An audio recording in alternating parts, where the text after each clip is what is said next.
ఆ రోజు పోలీసుల గురించి ఏం చెప్పినావు? పాపం పోలీస్ కానిస్టేబుల్ సంవత్సరానికి 3 సరెండర్ లీవులు వస్తే వాటితో పిల్లల ఫీజులు కట్టుకుంటారు. పిల్లలకు స్కూల్ ఫీజుల మందం ఆ 4 సరెండర్ లీవులు కట్టుకుంటారు.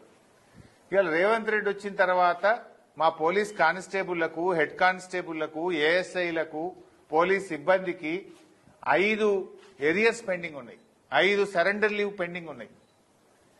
ఇవాళ 12, 14 టీఏలు పెండింగ్ లో ఉన్నాయి.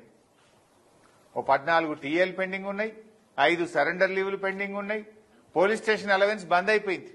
కేసీఆర్ గారు ఉండగా క్రిమినల్స్ ను పైసలు అడుక్కోవద్దు, తెల్ల పేపర్లు కొనుక్కరాపో, పెన్నులు కొనుక్కరాపో అని క్రిమినల్స్ ను అడిగే సంస్కృతి గతంలో ఉండేది.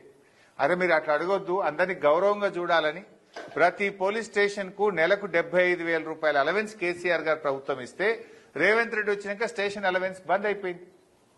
ఇలా కొత్త పోలీస్ వాహనాలు కొనిచ్చి కేసీఆర్ గారు పోలీసుల గౌరవాన్ని పెంచిండు, ప్రతిష్ట పెంచిండు. రేవంత్ రెడ్డి వచ్చినాక వాహనాల్లో పెట్రోల్ బిల్లులు రిలీజ్ అవుతలేవు.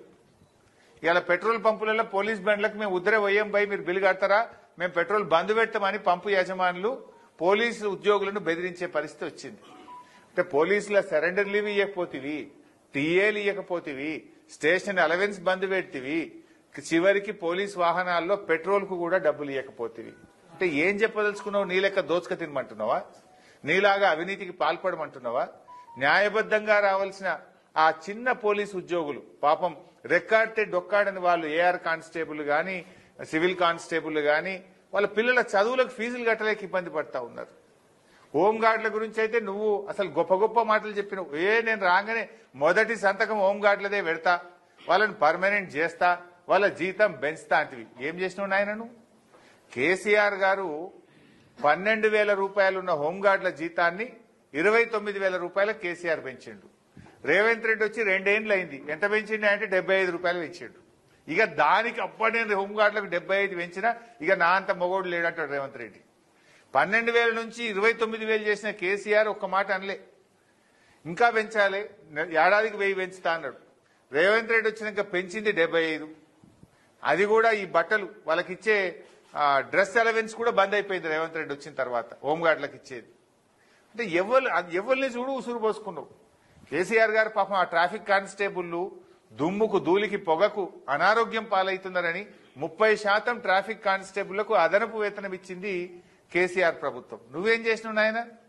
పోలీసు ఉద్యోగాలు ఇచ్చింది కేసీఆర్ ప్రభుత్వం, పోలీసులకు వాహనాలు ఇచ్చింది కేసీఆర్ ప్రభుత్వం, పోలీసులకు స్టేషన్ అలవెన్స్ ఇచ్చింది కేసీఆర్ ప్రభుత్వం, ట్రాఫిక్ కానిస్టేబుల్లకు అడిషనల్ అలవెన్స్ ఇచ్చింది కేసీఆర్ ప్రభుత్వం. నువ్వు వచ్చిన తర్వాత అన్ని బంద్ పెట్టినావు. ఒక్క పోలీసు ఉద్యోగాలకు నోటిఫికేషన్ ఇయ్యలే, స్టేషన్ అలవెన్స్ బందు, సరెండర్ లీవులు బందు, టీఏలు బందు, పెట్రోల్ బిల్లులు బందు, హోంగార్డులకు జీతాలు పెంచుడు బందు. పోలీసు వాళ్ళు ఉసురు పోసుకుంటున్నారు. ఇలా పోలీసు అన్నలు, పోలీస్ మిత్రులను నేను కోరుతా ఉన్నా, కేసీఆర్ గారి ప్రభుత్వం మీకు ఎంత చేసిందో, ఇవాళ ఏ రకంగా రేవంత్ రెడ్డి మిమ్మల్ని వాడుకుంటున్నాడో మీరు కూడా ఒక్కసారి ఆత్మ పరిశీలన చేసుకోండి, నిజాయితీగా వ్యవహరించండి. అక్రమ కేసులో రేవంత్ రెడ్డి చెప్పినటువంటి దాంట్లో మీరు పడొద్దని కూడా నేను పోలీస్ అన్నల్ని కోరుతా ఉన్నా. పోలీస్ అన్నలకు ఇచ్చిన మాటను తక్షణమే రేవంత్ రెడ్డి అమలు చేయాలని చెప్పి కూడా పోలీసుల పక్షాన డిమాండ్ చేస్తా ఉన్నా. వాళ్ళు చెప్పుకోలేకపోతున్నారు, కుమిలిపోతున్నారు. ఎప్పుడన్నా మేము ధర్నాలు చేస్తే వచ్చి మా చెవులలో చెప్తున్నారు, సాట్కి వచ్చి మాకు అన్న మా సరెండర్ లీవ్ రాలేదు జర అడిగే అంటున్నారు, అన్న మా టీఏ బిల్ రాలేదు జర అడిగే, నువ్వైతేనే గట్టిగా అడుగుతావు అని అడుగుతున్నారు.